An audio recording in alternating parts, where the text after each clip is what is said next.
All right, here we are back for our midweek recap, and as you can see, neither one of us are wearing our team jerseys again. Yeah. Right? I'm not wearing it again all season. I really don't care anymore. I'm done. What if they fire Matt Canada? If they fire Matt Canada, I'll put the jersey back on. Okay, genuinely. I'll tell you, I don't know what will make me put a Bengals jersey back on. As you can see, I'm back in my beach attire, and I'm heading that way this weekend, and I am not sure if I'm going to tune in on Sunday. I wouldn't. I mean, I may sit on the beach and say, hey, you know what? Zach Taylor and Joe Burrow. Joey, I love you for toughing it out, man. You got to sit, dude. 30 passes from the pocket. 30 passes from the pocket. People are going to load up the box. You're sitting in a shotgun, and you can't move. You can't create a play with your feet at all. I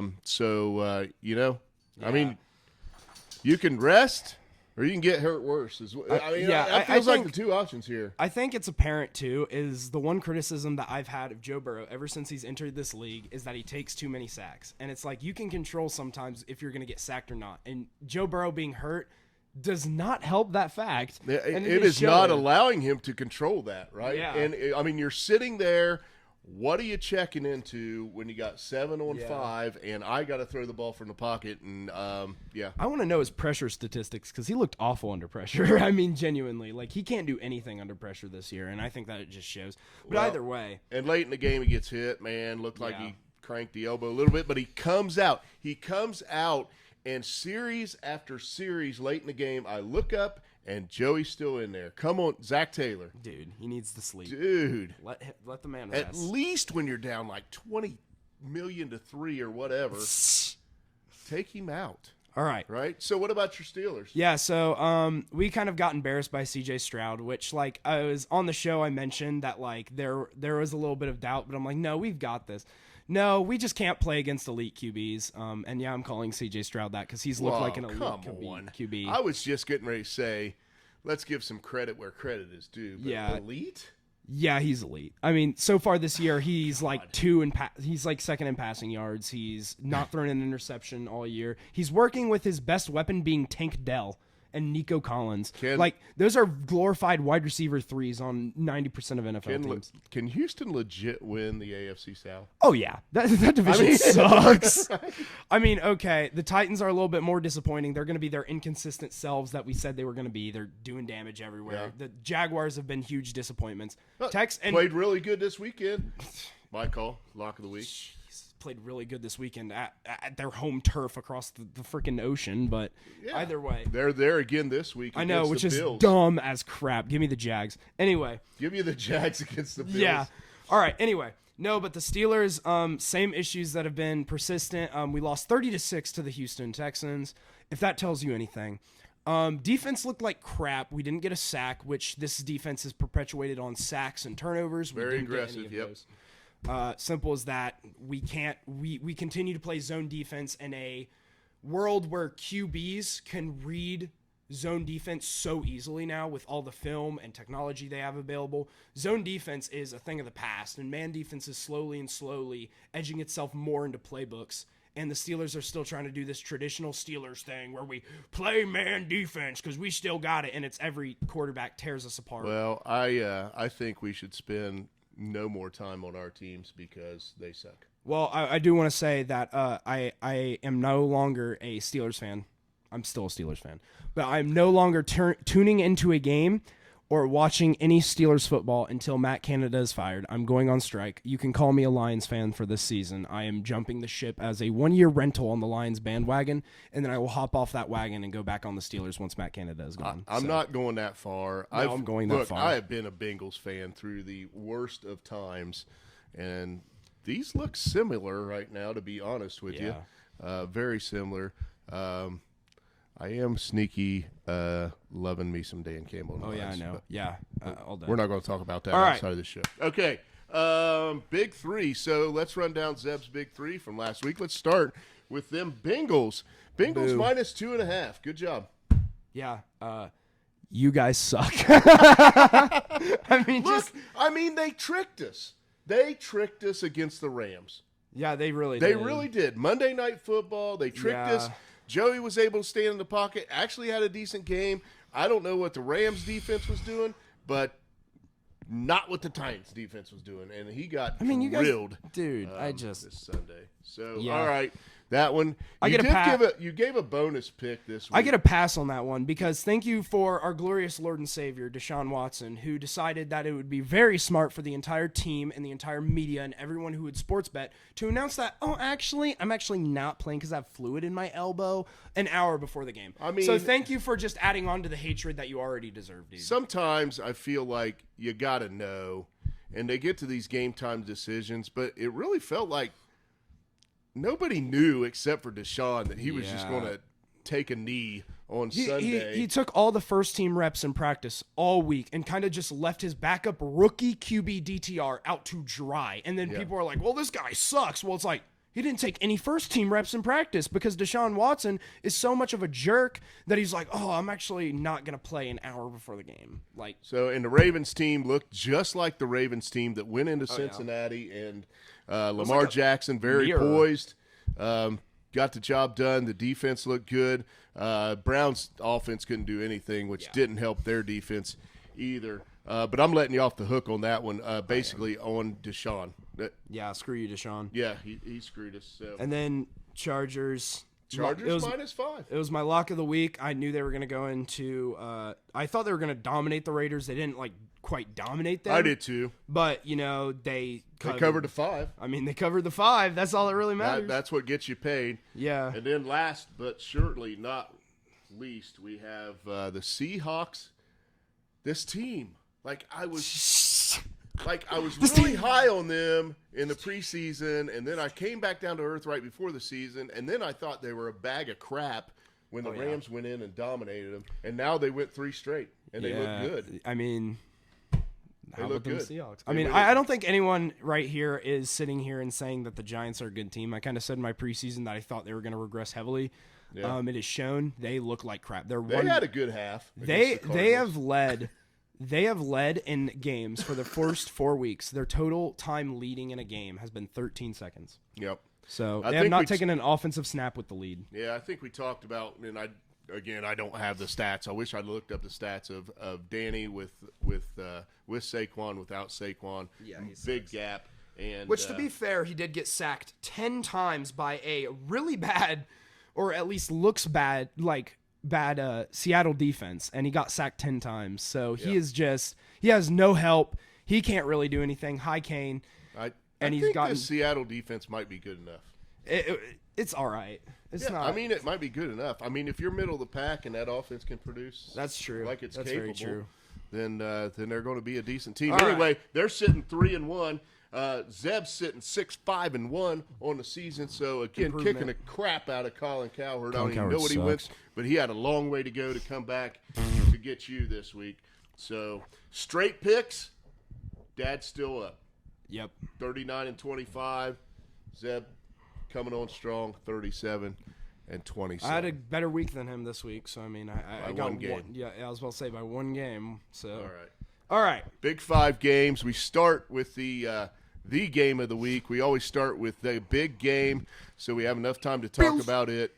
And those Finns went into Buffalo, got smoked. Hey, I told you those Bills were on a rampage, man, and I took them in that game for a reason. I think you said vengeance three times on the weekend. Vengeance, show. Man. They were out for vengeance. They were out for blood. Josh Allen, after looking like an absolute terrible quarterback in week 1, decided that, this week I'm just going to, tear it up. I mean, he was 21 for 25, had 4 touchdowns, 320 yards. I mean, he heard me. He heard me call him out. Heck, he even had a rushing touchdown, beautiful Southern Ohio. I called out Josh Allen, and he heard. And I said he was the key to this game, and he had to answer. And boy, did he! Yeah, he definitely did. I mean, awesome job. Spread the ball around. Run game didn't even look that great. Are you trying to use I know. I'm looking for stats. We're trying to cheat here, right? Stephon Diggs, 6 for 120. Guess who was on my fantasy team? Stephon Diggs. Yeah, 3 TDs, man, and just.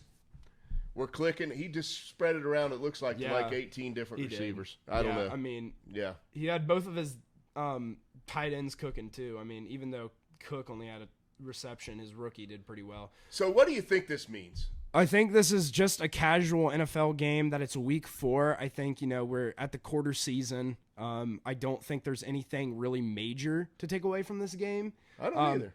I think that both these teams are really good. I think just Buffalo was kind of out for blood and on a vengeance, while Miami were kind of riding this really high cockiness. And I think that they just needed to get humbled a little bit, and they got a little humbled. You know what?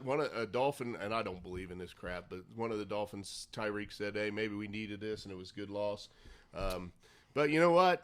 You've lost 8 straight up at Buffalo, Miami.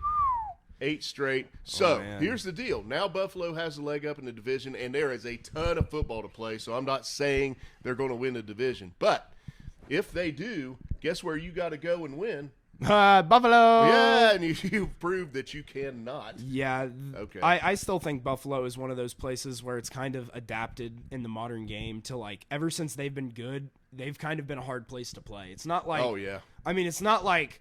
you can't win in Buffalo. I mean, we've seen teams go in the playoffs and win in Buffalo, but it's just like Buffalo is a tough place to go and win. So, well, I really hope both of these teams stay the course because it's going to absolutely. make for a tasty late season matchup in South Beach. Absolutely. So that'll be beautiful. Congrats, Josh Allen. I called you out. You answered.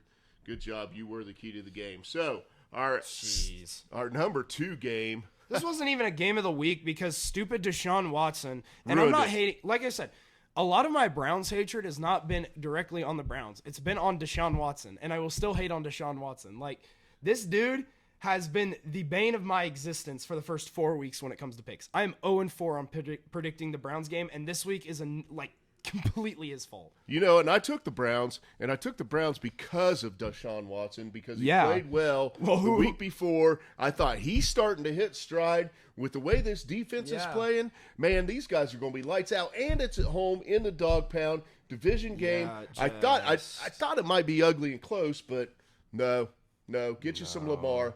And a very, very efficient Lamar, right? This is the recipe for dubs for the Ravens. 15 of 19, 186, 2 TDs. I mean, how much did he rush for? He rushed for 2 touchdowns, too. 2 touchdowns rushing. Yeah, I mean, so all 4 touchdowns, Lamar. Yep. I mean, Lamar is Lamar, and he's you mentioned elite quarterback the other day. Yeah, when healthy. When this guy is healthy and humming, man, he is definitely elite. Yeah, definitely top 5 in the league. I mean, like my friend said it best, is the thing about the Browns game was it's not even like the Browns defense was necessarily playing bad. Like, they've been allowing way less points than 28, but basically it was just Lamar looked so good. He was putting the ball in the perfect place. He was dissecting perfectly. I mean, that was just simply a great game from Lamar. When you're playing an offense that's sustaining drives, and your offense is not sustaining drives at all. DTR 3 running for his life 3 turnovers, man. the whole game. 3 turnovers. So you don't have a chance there. Yeah, I think 36 attempts for 121 yards. I mean, even on his completions per yards, I mean, he had 19 completions for 121 yards, which is quite frankly one of the most disgusting things I've ever heard in my life. But either way. But I don't blame him. No, it's not his fault. He didn't get any first-team reps because Deshaun Watson is a greedy butthole who shouldn't be in the NFL because he does certain things that aren't cool. Yeah. All right? So I think that he does a lot of things that aren't cool. We're not going to talk 24 about that today. things that aren't cool. Yeah. Anyway, but yeah, I think as simple as this is a loss that the Browns shouldn't really be that worried about. This is Deshaun Watson being a jerk. It really does suck that this is a division game because now all of a sudden you're 1-2 in the division, and that's huge. And a team like the AFC North, if you couldn't tell, it's a crapshoot right now, and everyone's vying for spots and wins. Yeah. So I think that's going to be a key player eventually. But other than that, I said after the Ravens went to Cincy and won, and then they came home and I said then they looked like the best team in the division. Then they go and lose to Indy. But then they go into Cleveland. So but you know what? They're winning the division games, and they're winning division games on the road. Yeah. Right? So the Bengals and the Browns have to both go to Baltimore later in the season. So yeah, that's really tough.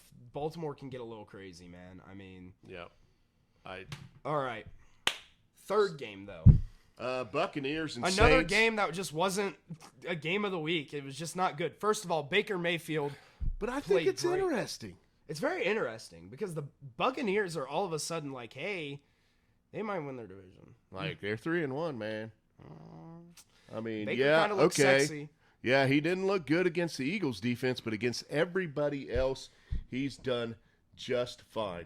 Yeah, So, absolutely. 25, 32, 246, and 3 Baker Magic touchdowns, right? That's right, baby. This Buccaneers team is like, it kind of makes me question the value of Tom Brady last year, because it's like this team was really not good last year with Tom Brady. Despite what their record says, they were very bad.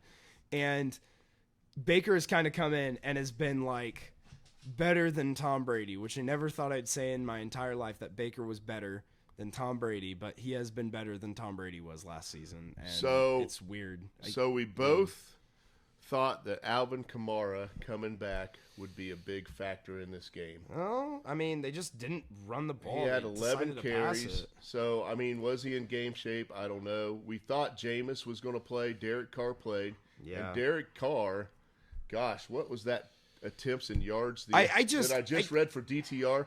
37 attempts, 127 yards for Derek Carr. This offense is putrid. It's disgusting. I mean, like, this is Matt Canada levels. I think this might be worse than Matt Canada, what we've seen from the Saints, except, like, this is just, like, terrible. I mean, that defense is good. Oh, yeah. That defense is good. I mean, is this getting to the point, and I said this, Dennis Allen's terrible head coach, always has been in the NFL. He's bad. He's awful. He's bad.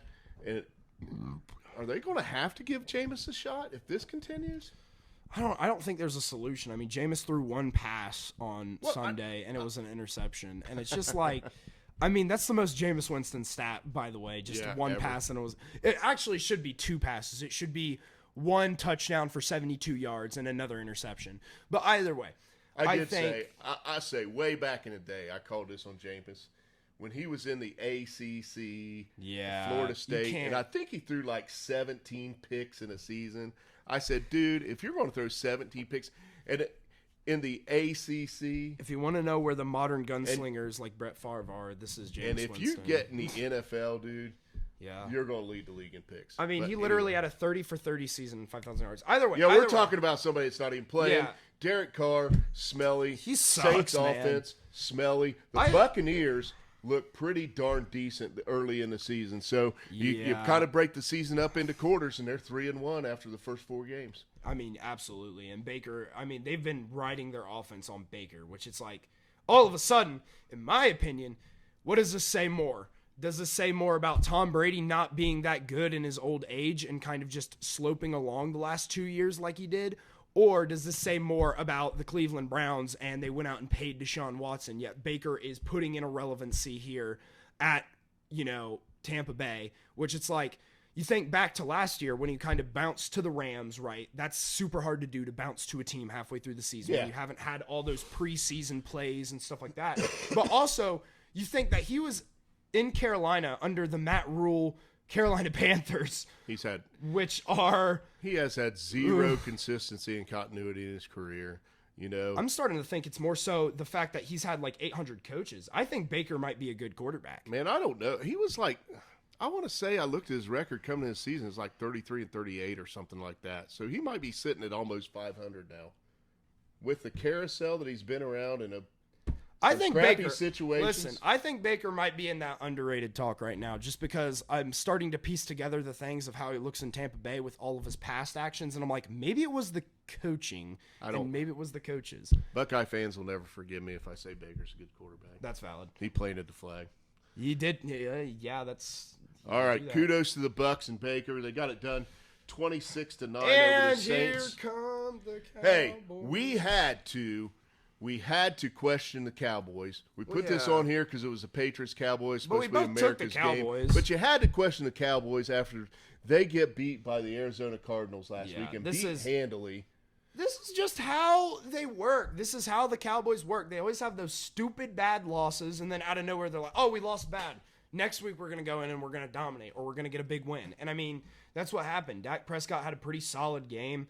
I mean, nothing to write home about. Tony Pollard did solid. I mean, it was just the defense completely embarrassed. Yeah, there were 2 big picks, or there was like a fumble return for a touchdown here. Yeah. Mac Jones had 2 picks, and Mac Jones gets benched in this game in the third quarter. Bailey Zappi. Do you think that's a benching, or do you think that's just a Bill Belichick? I can't stand to watch this crap anymore. I don't even know. Probably I can't stand to watch this crap anymore, but like I've lost all faith in Bill Belichick as an offensive coach and as a GM because this QB battle's stupid. That his offense is not really gelling very well, and it hasn't been for the past couple of years. And people are like, "Oh, him without Tom Brady." Blah blah blah. This guy's still one of the better coaches in the league. If he was if he was a defensive coordinator for the Patriots, then no one would be complaining, and everyone would be like, "You want to be a head coach?" Yeah. Like, it just happens to be that this dude is really old. He doesn't really have anything to work with. I mean, his best offensive player is arguably Juju Smith-Schuster. So it's like.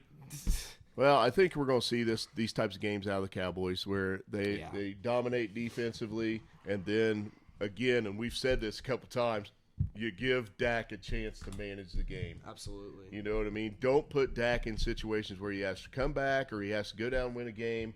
Nope. You know, so because he will always fail you. Yeah, so he was very efficient, I think. You cannot tap. You can't tap. It's not a touch screen. I don't understand. We need technology up in here.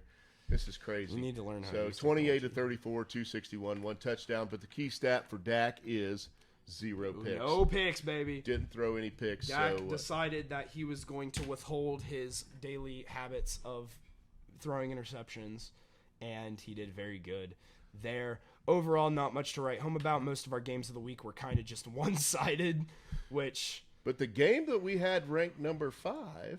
Yeah.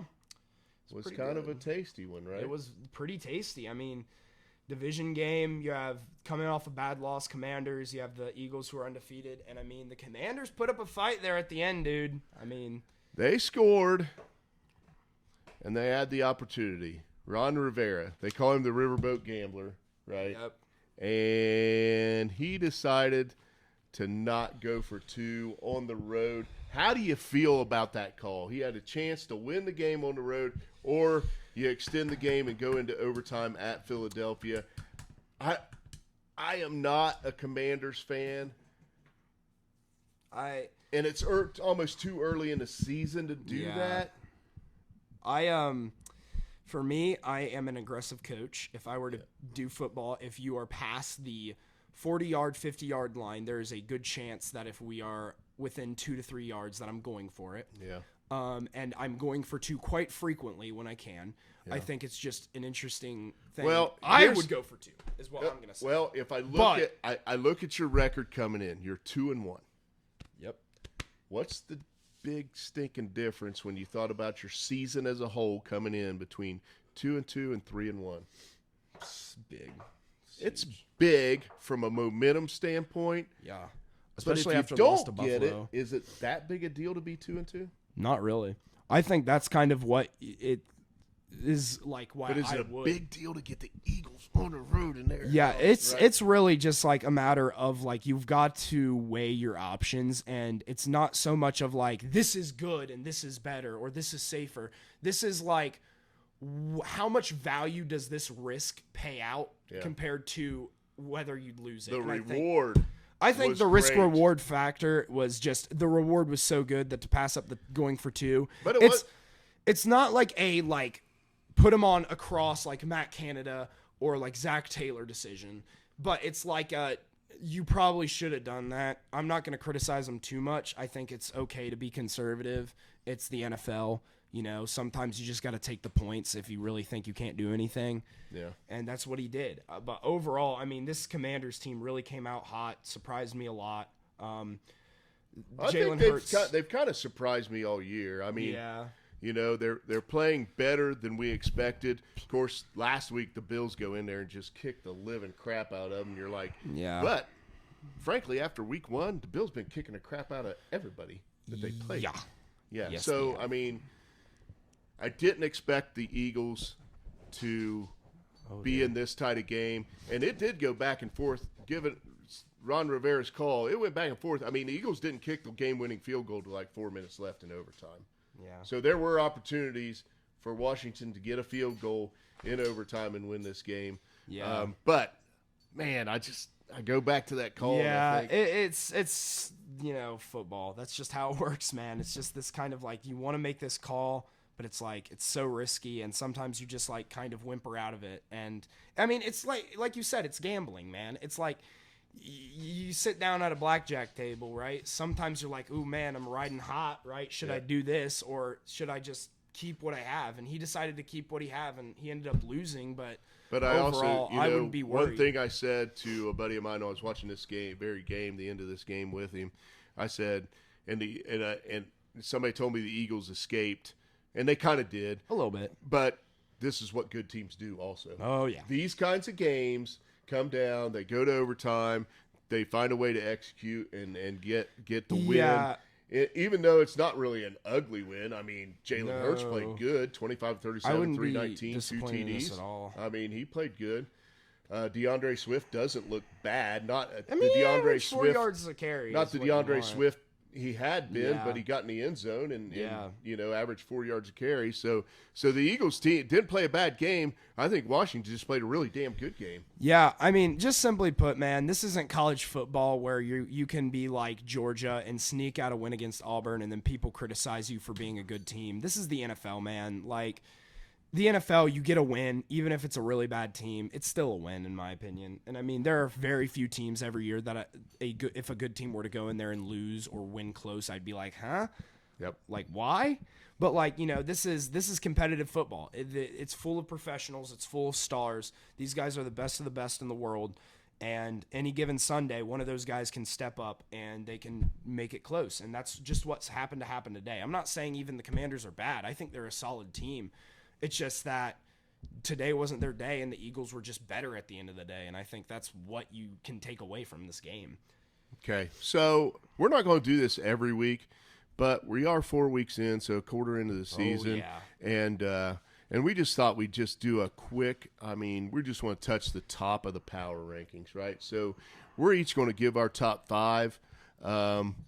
We could start. You want to start at number 5 and go up to the top? Absolutely. Or do you want to start at number 1? Absolutely start at 5, man. I think that's just better. At 5, I'm going to put down the Dolphins. They lost last week. They would have been my 1 last week, or my 2 at least. Yep.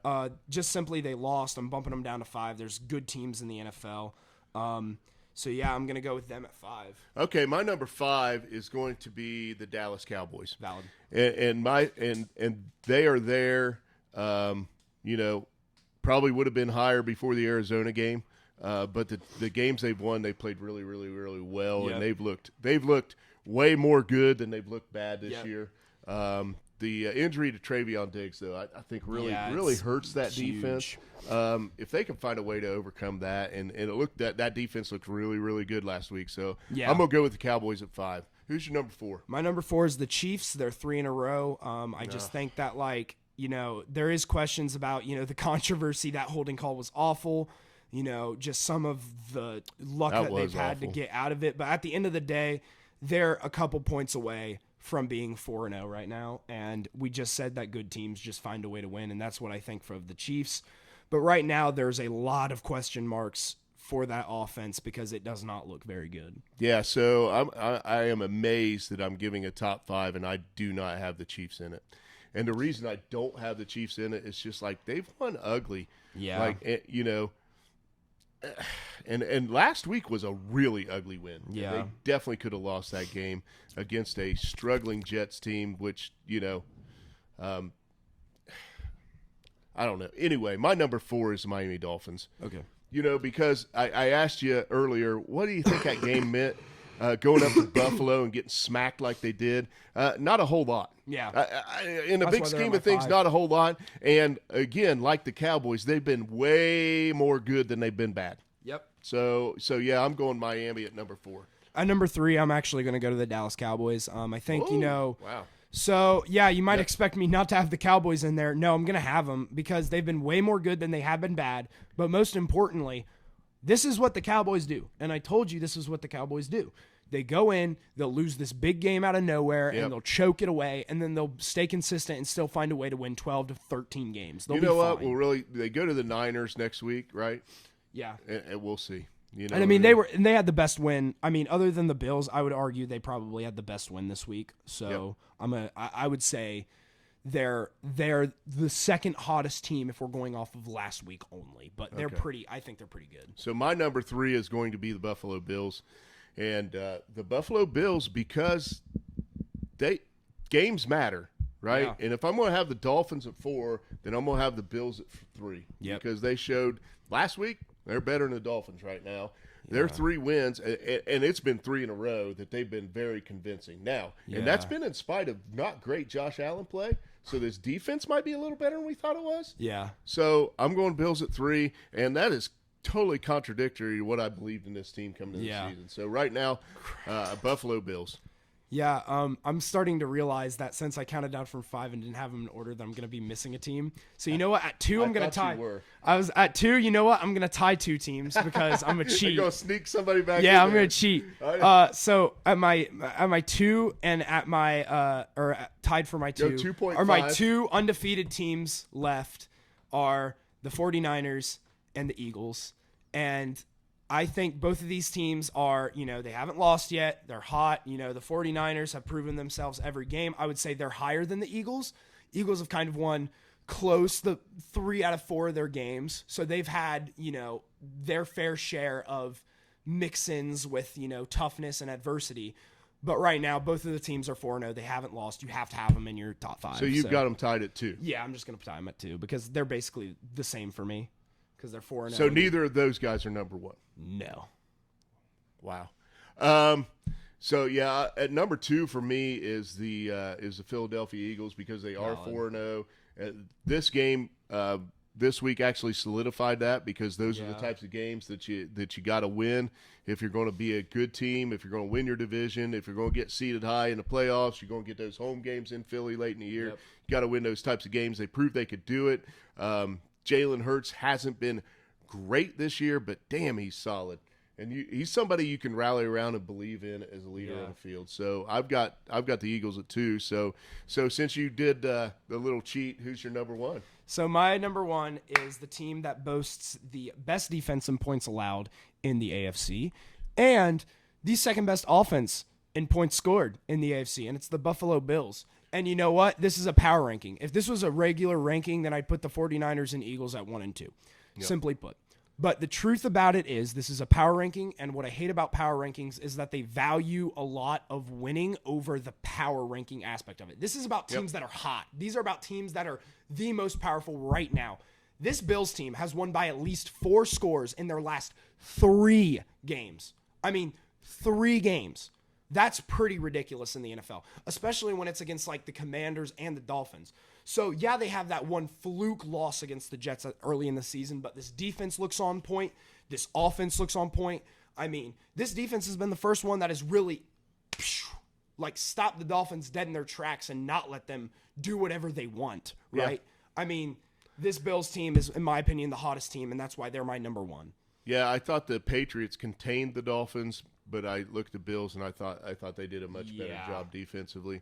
So my number 1 is pretty obvious right now. It's the 49ers. I'm going with them. I just feel like roster, look, feel, eye test, everything to me, they look like the most complete football team. I respect what you're saying about the Bills, though. Yeah. I mean there's no lie. In the last 3 weeks, if we were 3 weeks in and you took week 1 out, there'd be no doubt the Bills would be in. So I can buy where you're at as them being a hot team. But, I mean, from a complete roster standpoint, and Brock Purdy just continues to produce. He continues to do a great job. And I'll also throw in the coaching aspect of this and say that Kyle Shanahan, on top of this roster, that makes them the number 1 team for me. You want to speak into the mic, buddy? Hi, Kay. Yeah, no, the Bills are 2. They're number 2 in points allowed and points scored in the entire NFL. I just looked at it. And that's just, I mean, they're just the hottest team in football, in my opinion. Last week it was the Dolphins after a 50-point win. Now it's the Bills, in my opinion. So, I mean, I think it's pretty reasonable, both of them being at the top. But either way, we're going to quickly touch on our Thursday night crapshoot. Is anything going on Thursday night? It's the Bears versus the Commanders. The Bears at the Commanders. Yeah. I don't even know if it's at Washington. Where even is it? Yeah, it is at. You know what? Who cares? Give me the Commanders. Just give me the Commanders. I care because I care about young Justin Fields. I think I think somebody could trade for him right now. I don't see why not. Why not take a chance? He could be a factor like the Falcons. Maybe. I mean, what if the Falcons had Justin Fields? I think they're a way better team. Desmond Ridder. I don't know. Man, honestly. That's the reason I care about this game is because I want to see Justin Fields get a dub. I don't think he's going to do it. I mean, it's at Washington. Washington just showed they could hang with Philly. Yeah. But they also show they get their butts beat like embarrassingly bad. Sam Howell threw 4 picks against the Bills. Yeah. So they're one of those teams that can be up and down, up and down, up and down. Maybe on a short week. Maybe coming off getting beat up at Philadelphia. Maybe, just maybe, this Bears team gets I could see the Bears winning this game. I could. Yep. I don't think they're going to. Well, they should have won last week's game. Eberflus is an idiot. Listen. Is he an idiot? Yes. Do you agree with me on that? Yes, he's a very big idiot. He's one of the worst head coaches I've ever seen. I don't Kick know the field goal, dude. Either way, Elon Musk bought Twitter and renamed it to X, obviously, but bought Twitter in October of 2022. And since then, every team in the NBA, MLB, and in the NHL have all won games in the regular season. And every team in the NFL has won a game in the regular season since that. Except the Chicago Bears. So the Bears, just simply put, you can't bet on them. They are losers. They are losers right now. They're a losing organization. They have been a losing organization ever since Jay Cutler left, which is such a weird statement to say, but that's basically, they've been. Jay Cutler is like the definition of a loser when it comes to football, and they have been bigger losers than Jay Cutler. Like, that's. Can they get a first rounder out of Justin Fields? I don't think so. I think they might be able to sneak in a second rounder. Man, if they could get a first rounder out of Justin Fields, then they're going to have the first pick in the draft and another high pick. They might have the number 2 pick in the draft because they have Carolina's pick. Because they traded. They might, dude. The Texans, and like if the Texans start being bad and then the Bears are bad, then we might see some good competitive, like top 4 Texans, Bears. Well, the Texans. I don't think they're going to be that bad. No. CJ Stroud hasn't even thrown a pick yet. I know. 4 games in. What other quarterback hasn't thrown a pick in the league?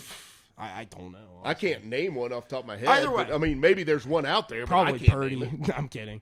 But either way, it's just, like the Bears are set up to rebuild completely. Justin Fields, realistically, what I think is not a team out of desperation for a new QB should go out and get him. I think a team with a veteran QB, Minnesota Vikings, should go out and have him sit because Kirk Cousins is a free agent at the end of this year, and you're going to need a replacement. Well, I think the Falcons could win now with him. I don't think they can. I don't know if he's good enough. I don't know if he's good enough. I know. I forgot. Jesus. All-Star Baker's there. I mean, you got All-Star Baker versus the broken-down car. All right. And so if you're not doing anything Thursday night, tune in, watch the Commanders. No, don't. Please don't. Please don't. Just save your eyes, man. Go Thursday night. You know what you should do? You should get a nice deep rest for Friday. You should on Thursday night. You should get ready for your weekend. Kiss your wife. Go to bed early. Kiss your wife. Like be kind to her. Spend the day with her. Don't spend the day with the Chicago Bears. It's just never going to end well. Honestly, I love you, Bears fans. I'm sorry that you have to endure this. Sorry, Squirt. But you got your second mention. Yeah.